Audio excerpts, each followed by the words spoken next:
No one was ready for this.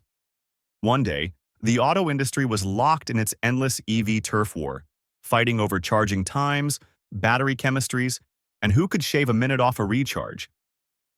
The next day, boom. BYD dropped a sledgehammer nobody saw coming.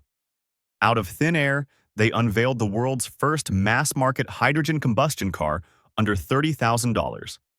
Not a futuristic sketch, not a one-off concept collecting dust at an auto show.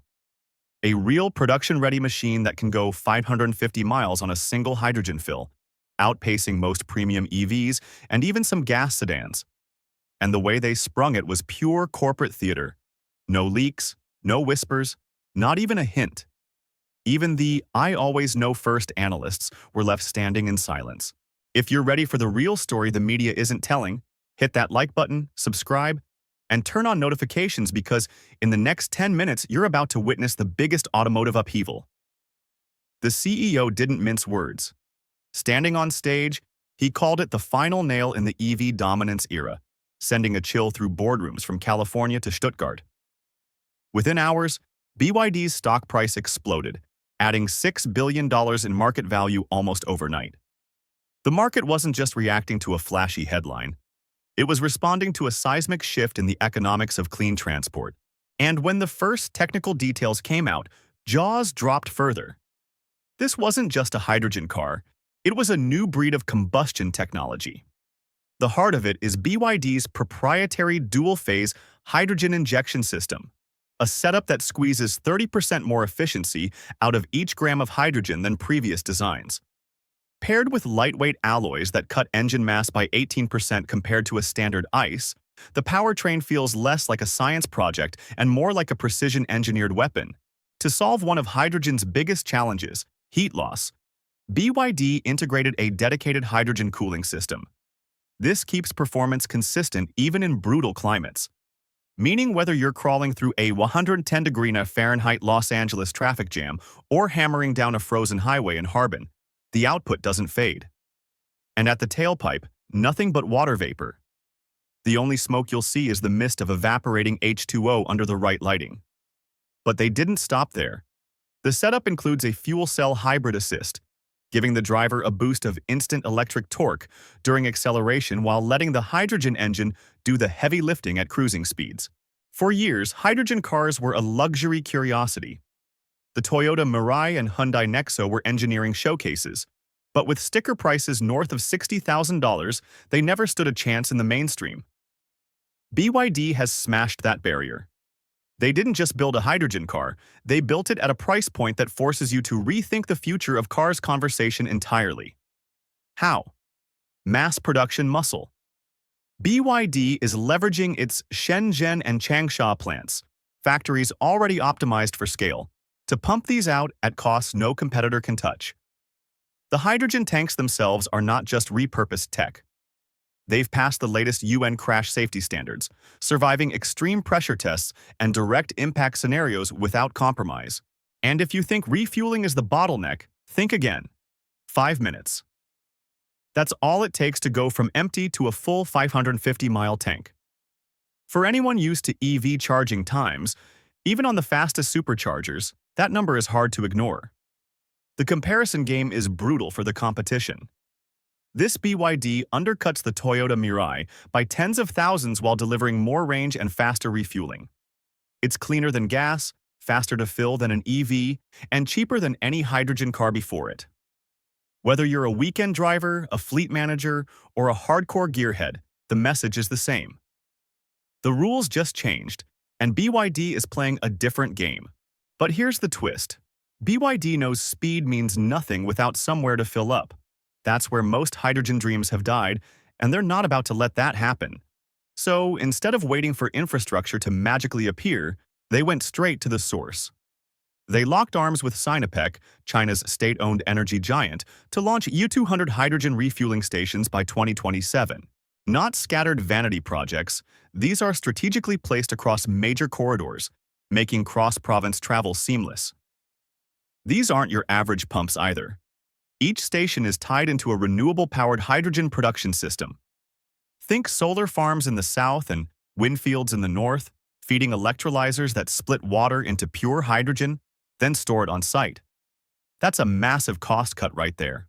No long-distance tanker hauling, no middlemen. It's also the difference between gray hydrogen made from fossil fuels and green hydrogen where the process runs on clean energy. The result is a carbon footprint slashed by 90% before the car even hits the road. BYD also took a page out of the portable propane playbook with hydrogen cartridges. Modular, swappable tanks you can order, store, and plug into compatible vehicles. Perfect for rural communities or fleet depots that don't have a station down the street.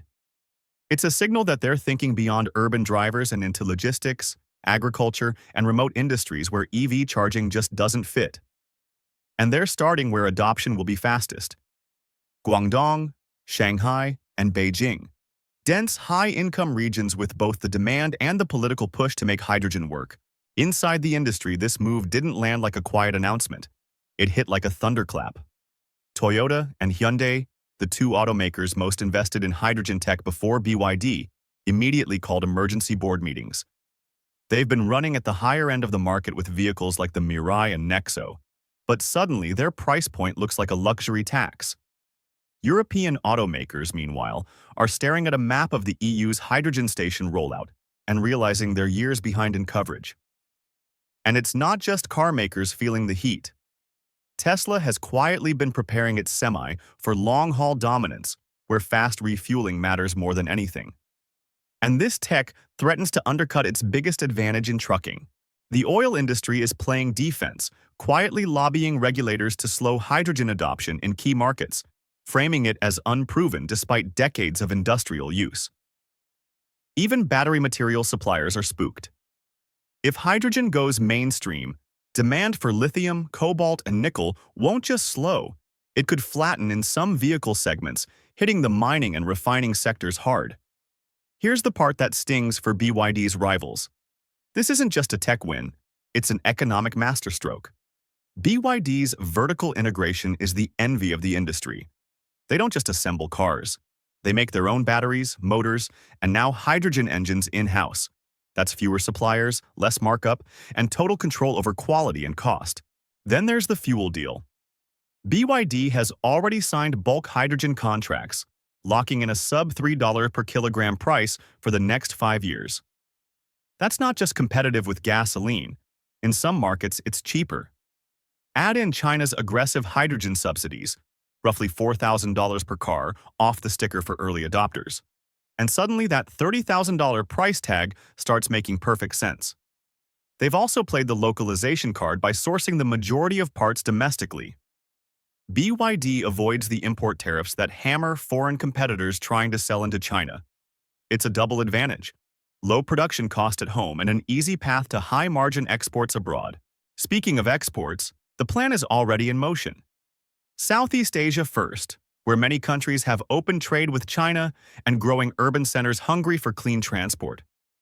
Then Europe, where hydrogen is politically popular, but domestically produced models are scarce. If BYD hits their timeline, those shipments could start in just 18 months. For car lovers, it's a performance dream wrapped in a new fuel. For industry experts, it's a supply chain and cost-controlled triumph. And for casual drivers, it's the first time hydrogen has looked like something more than a science experiment. It's starting to look like the next big thing parked in their own driveway. And BYD isn't just selling a concept on paper. They've built a machine that can walk the talk. When they rolled out the spec sheet, even the critics had to take a breath. 0 to 60 in 7.8 seconds. Not just good for hydrogen, but squarely in sports sedan territory. That's quicker than some mid-tier BMWs and on par with well-tuned gas crossovers. And it's not a one-trick pony built for drag strip bragging rights. The top speed is capped at 118 mph, a deliberate move to keep efficiency high without sacrificing highway confidence. The real test wasn't a lab dyno. BYD took prototypes to the frozen expanses of Inner Mongolia for deep winter trials. The result? Zero cold start delay, a known Achilles heel for many hydrogen and battery systems. No sluggish warm-up, no stalling, just instant readiness, even when temperatures plunged below 30 degrees Celsius.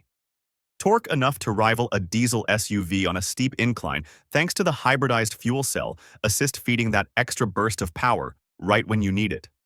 And while the numbers wow engineers, the experience will win over casual drivers.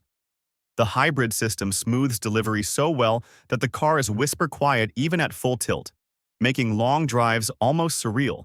That silence might end up echoing far beyond the roads. On the macro scale, this single platform could shave millions of barrels off China's annual oil imports. It's not just an environmental flex, it's a geopolitical play. Every drop of imported crude replaced by green hydrogen is one less bargaining chip for oil exporters. And it aligns neatly with China's carbon neutrality pledge, giving policymakers a tangible tool to push the transition forward without crippling transport or freight. There's a global dimension too. If BYD's tech takes off, it tilts the balance in OPEC negotiations toward Asia. Countries that dominate oil exports suddenly face a buyer with a credible alternative.